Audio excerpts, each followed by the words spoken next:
Hello, Kinsley Middle School. My name is Valerie, and I'm a librarian from the public library. Your teachers and I wanted to kick off the school year with a book fair. There's so many cool stories that have come out, and we want to give you the chance to find the next book you want to read. So before we open the fair for you, I thought I would show you some books that are very popular right now. The first book I want to share with you today is called The Best Man by RIchard Peck. Archer McGill is a sixth grader who will once again be a part of a wedding. The first time he was in a wedding was terrible. He was embarrassed in front of everybody, but he also met his very best friend. Throughout the years of elementary school, Archer has always looked up to the three main men in his life. His calm dad loves to remodel cars. His grandpa, the architect, is very intelligent and makes him laugh.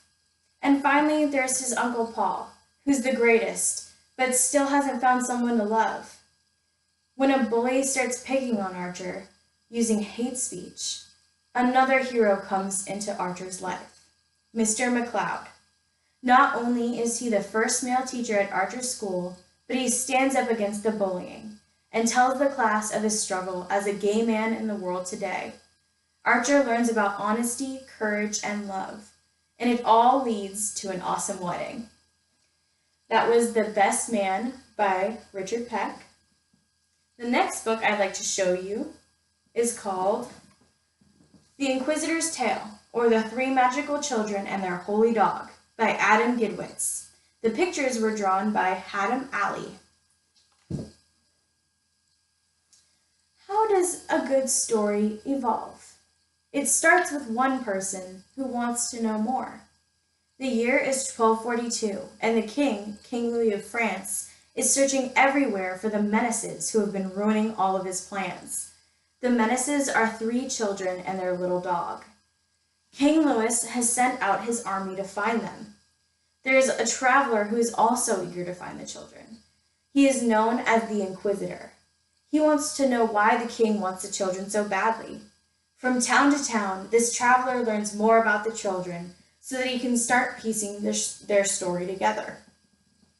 Jean is a young peasant girl who sees visions of the future.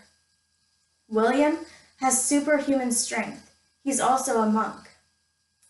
Then there's Jacob, a Jewish boy with healing powers.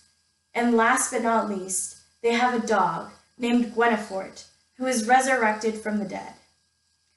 As the traveler starts hearing stories that are more and more fantastical, he begins to wonder if he can believe any of the stories that all these different people are telling.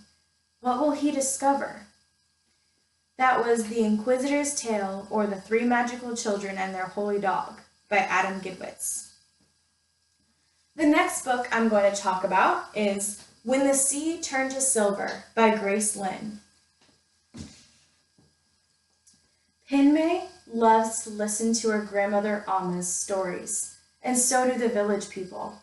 As the granddaughter of a great storyteller, Pinmay has always loved adventure, but she never expected to be thrown into one so quick.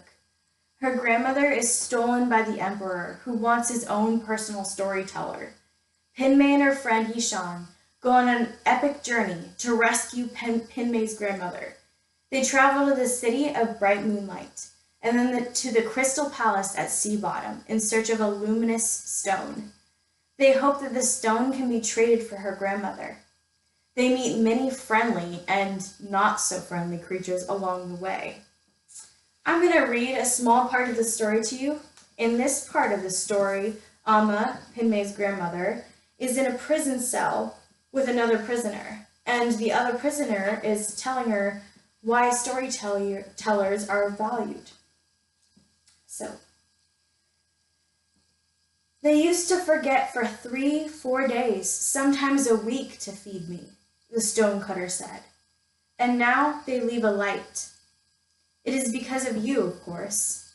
Me, Amma said, scooping the rice with her cold fingers. Yes, the stonecutter said.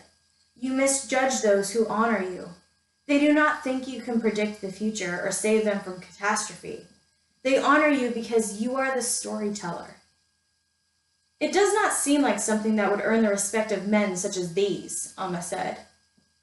Almost all men respect the storyteller, the stonecutter said. You can make time disappear. You can bring us to places we have never dreamed of. You can make us feel sorrow and joy and peace. You have great magic. You flatter me, Alma said. I do not think I am what you say. To find out more, check out When the Sea Turned to Silver by Grace Lin. The next story that I want to talk to you about is actually the first novel in a series. It is called York, The Shadow Cipher by Laura Ruby.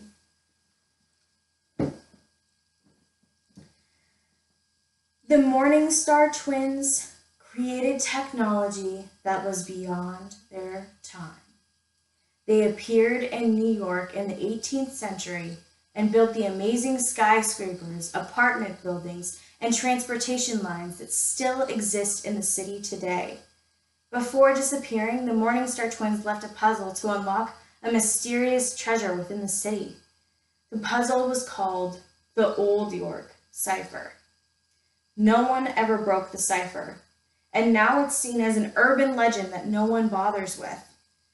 Tess and Theo Biederman might be the only ones left with a reason to keep trying to solve the cipher. Their home is about to be demolished, and the only way to save their home is to continue the search that their grandfather Ben started. Let's see if they'll crack that cipher. If you want to check it out, look for York, The Shadow Cipher by Laura Ruby.